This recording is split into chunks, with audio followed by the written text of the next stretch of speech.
چلاس کی محبتیں۔ جو وقت گزرتا جا رہا ہے پچھلی باتیں بڑی شدت، صفائی اور جزویات کے ساتھ یاد آتی جا رہی ہیں، لیکن خدا کا شکر ہے کہ ان میں کوئی ایسی ناخوشگوار بات نہیں ہے۔ صرف اس بات کا ان یادوں میں احساس پایا جاتا ہے کہ وہ لوگ اور زمانے میں جس شفقت، محبت اور انس جن میں زیادہ تھا وہ کہاں چلے گئے۔ ہم اس قدر مصروف ہو گئے۔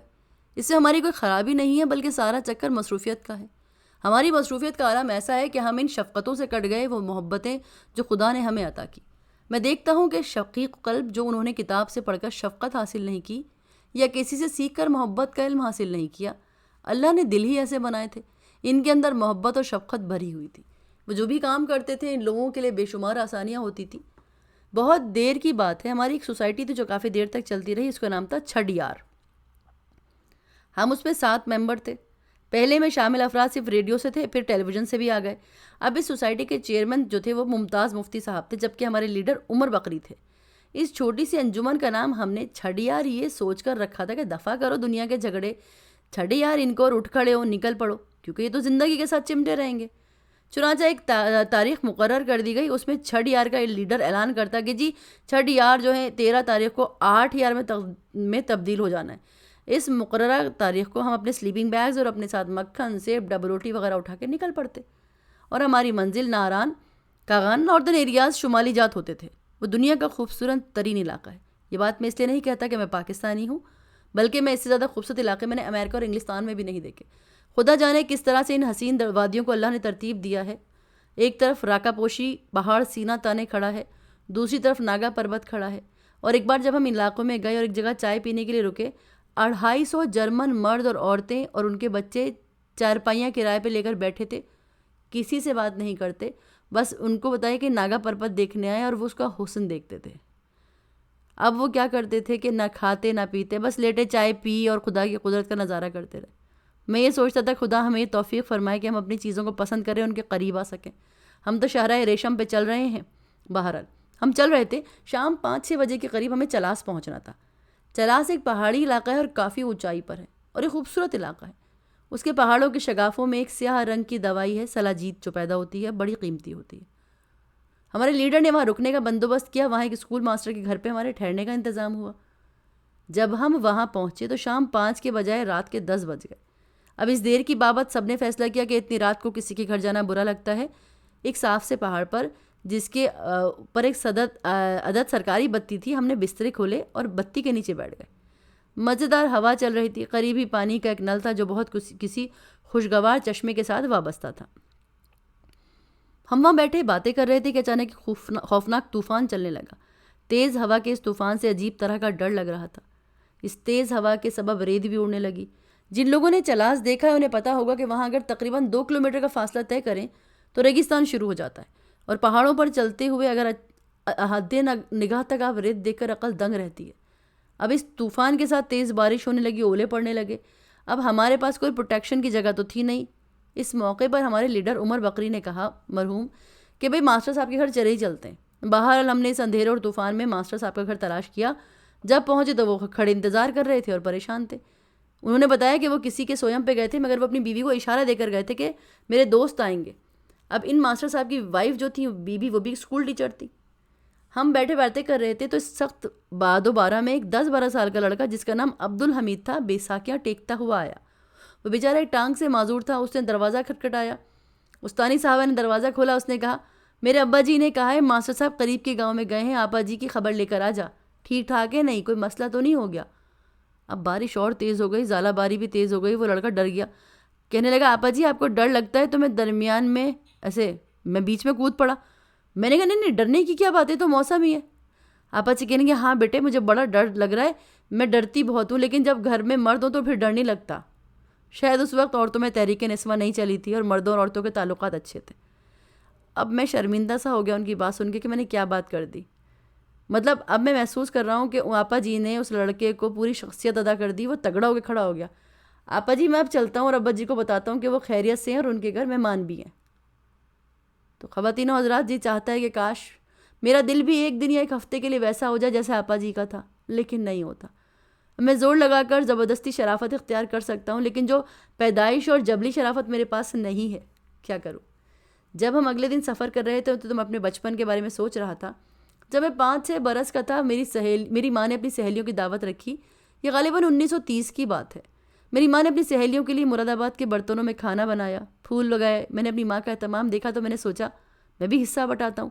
میرے پاس ایک طوطا تھا جس کا سڑکوں پر نجومیوں نے کارڈ نکالنے کے لیے رکھا ہوتا ہے جس طرح کا. اس کا رنگ اصلی طوطے کا تھا, گتے کا بنا ہوا تھا. اس کے اندر لکڑی کا برادہ بھی بھرا ہوا تھا. طوطا وہ 2 آنے کا ملتا تھا, اس کے ساتھ ربڑ کا دھاگا بنتا تھا.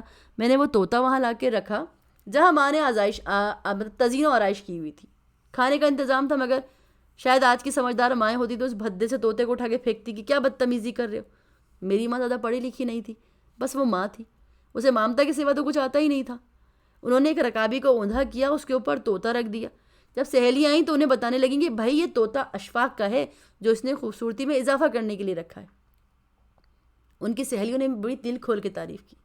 اتنے برس گزر جانے کے بعد مجھے خیال آتا ہے کہ کیا ہی سافٹ ہارٹڈ لوگ تھے, کیا ہی شفیق دل ان لوگوں کے تھے. بڑی حسرت ہے کہ ایسا دل چاہے چند روز کے لیے ہی صحیح مجھے مل جائے. جب میں اٹلی میں تھا تو میرے ایک دوست ہولدی کا بھتیجا تھا جسے کچھ الگ طرح کی ٹوائلٹس کی مشکل تھی, کچھ آپریشن تھا اس کا پیچیدہ. ہم ہاسپٹل لے کے گئے.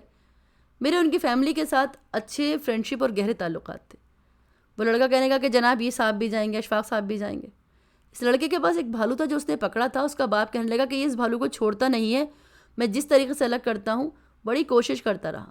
اب خواتین و حضرات, اس لڑکے کا بھالو جو تھا وہ کانا تھا, اس کی آنکھ کا بٹن گر گیا تھا. جب اس کو آپریشن کے لیے ٹیبل پہ لٹایا گیا تو نرس نے کہا یہ بھالو مجھے دے دو. اس نے دینے سے انکار کیا. اب اینستھیٹک بھی پریشان, اس نے بے ہوش کرنا تھا. اس کے بعد سرجن نے آنا تھا. ہم سب پریشان تھے کہ سرجن آ گیا.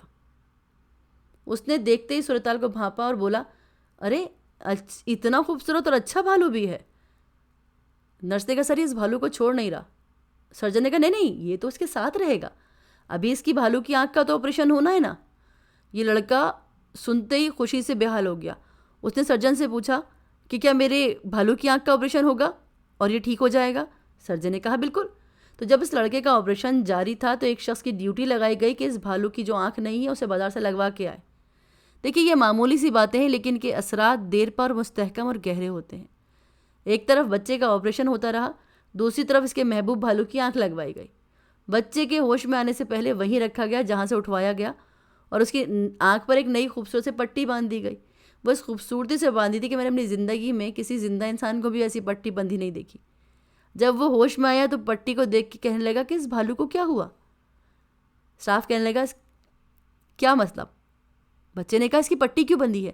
وہ کہنے لگا اس کی آنکھ کا آپریشن کامیاب ہو گیا ہے, پٹی کو 2 دن تک نہیں کھولنا. اور وہ اس قدر خوش ہوا اور بھالو کو لے کے چلا گیا.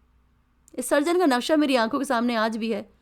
لمبا سا قد تھا, اس کے اندر شفقت اور جنٹلمنس, محبت اور پیار ایسا بھرا تھا جو کہیں سے نہیں ملتا. مجھے اس تناظر میں اور باتیں بھی کچھ یاد آ رہی ہیں. ماڈل ٹاؤن لاہور میں ایک بڑا سا گول چکر ہے. وہاں ایک بڈھا بابا نیم کے پیڑ کے نیچے ٹھیلا لگاتا ہے. اس کے ساتھ اس کا ایک بیٹا بھی ہوتا ہے جو اس کی مدد کرتا ہے. میری چھوٹی آپا ایک روز مجھے کہنے لگی کہ میں ذرا اس ٹھیلے سے سبزی لے لوں. اس بڈھے بابے کے لڑکے نے آپا کو کچھ گوبھی, بینگن اور ٹماٹر بڑی احتیاط کے ساتھ دیے اور آپا کی پسند پہ, اور کہنے لگے الگ الگ لفافوں میں وہ ڈال کے رکھ دو. اب وہ لڑکا آپا جی کے پرس کی طرف دیکھ رہا تھا کہ وہ پیسے اسے دیں گی, لیکن آپا جی چکر کاٹ کے گئیں اور پیسے باپ کو دے دیے. ایک معمولی سی چھوٹی سی بات تھی لیکن لڑکے کے چہرے کے تاثرات آپ بخوبی جان سکتے ہیں. کوئی بھی صاحب دل, کیونکہ اس کے بچے کے دل پہ بوجھ پڑا کہ اس نے سروس کی جس پہ اعتماد کیا جانا چاہیے تھا. اب اس بات کا میرے دل پہ بڑا بوجھ تھا لیکن میں اس زیادتی کو کمپنسیٹ کیسے کر سکتا ہوں. ایک دن میں اپنی بڑی آپا کے ساتھ گاڑی میں جا رہا تھا. اس واقعے سے 3-4 ماہ کی بات ہے. آپا نے اسی ٹھیلے والے کو دیکھ کر کہا رکو, اس ٹھیلے کے پاس تو اچھی اسٹرابریز ہیں اور شہتوت ہیں, وہ لیتے ہیں. آپا نے ٹھیلے والے سے کہا کہ کالے شہتوت ذرا کھٹے ہوتے ہیں. اس لڑکے نے کہا نہیں نہیں یہ بہت میٹھے ہیں. وہ شہتوت بھی آپا نے لے لیے. آپا نے وہ ساری چیزیں اپنے بہرے پن کے باوجود اچھے انداز میں لی. 50 کا نوٹ دیا اور ساتھ پوچھا کتنے روپے ہوئے. اس نے اونچی آواز میں کہا 18 روپے اور کچھ پیسے. اب بڑی آپا نے اس لڑکے کو ہی پیسے دیے کیونکہ سروس اس نے کی. اس لڑکے نے فٹافٹ ٹھیلے پہ سے رکھی بوری کا پہلو اٹھایا, بقایا ریزگاری نکال کے آپا کو دی. اب میں یہاں پھر دل اور دل میں شفقت کی بات کرتا ہوں جو کسی کسی کو نصیب ہوتی ہے. آپا اسے کہنے لگی کاکا تو نے تو کمال کر دیا, فوراً حساب کر کے پیسے دے دیے. مجھے تو کافی وقت لگ جاتا. تو بڑے کمال کا بچہ ہے, کہاں سے سیکھا تو نے. اس نے کہا آپا جی یہ تمہارا روز کا کام ہے, ابا سے سیکھا تھا. بس خواتین و حضرات, چھوٹی چھوٹی باتیں ہیں جو نصیب والوں کو ملتی ہیں. لیکن ایسے لوگ اب بھی مل جاتے ہیں. ہماری مصروفیت کو بہت عالم میں ہمارے اوپر اتنے بوجھ پڑ گئے ہیں، لیکن اگر ہم چاہیں تب بھی اپنے دل کے اس نیہا خانے میں اور دل کے بٹوے کو کھول کر اس میں جھانک نہیں سکتے، کیونکہ وہ اب کھلتا نہیں ہے. اور جب ہمارا تعلق شمالی جات علاقے سے ٹوٹ چکا ہے اور ہماری کمپنی یا حلقہ احباب کے بہت سے لوگ اس دنیا سے رحلت کر چکے ہیں اور ہم میں شاید 2-3 ہی باقی رہے ہیں. یہ پروگرام اشفاق صاحب کے انتقال کے کچھ سال پہلے کا تھا اور ہم بھی اکیلے اکیلے ہوتے جا رہے ہیں، تو یہ باتیں یاد آ رہی ہیں. چلاس والوں نے بڑی خوشیاں دی ہیں، بہت یاد آتی ہیں چلاس کی باتیں، اور میں ان لوگوں کو مبارکباد دیتا ہوں. بہت اچھے موسم عطا کیے ہیں اللہ نے انہیں. تو جب بھی اس علاقے سے گزریں ہمیں اس علاقے نے بڑی محبتیں دی. اس رشتے سے چلتے ہوئے، پیچھے آتے ہوئے، نیم کے درخت تک پہنچتے ہوئے، جہاں وہ بابا ٹھیلے والا اور اس کا بیٹا اب بھی ریڑھی لگا کر کھڑے ہوتے ہیں. یقیناً اب بھی وہاں شفقت کا مظاہرہ کرنے والے لوگ آتے ہوں گے، لیکن دل میں کچھ خوف سا سمٹ کے آتا ہے کہ شاید اب ایسے لوگ کم ہوتے جا رہے ہیں. میری دعا ہے کہ اللہ آپ کو آسانی عطا فرمائے اور آسانیاں تقسیم کرنے کا شرف عطا فرمائے. اللہ حافظ.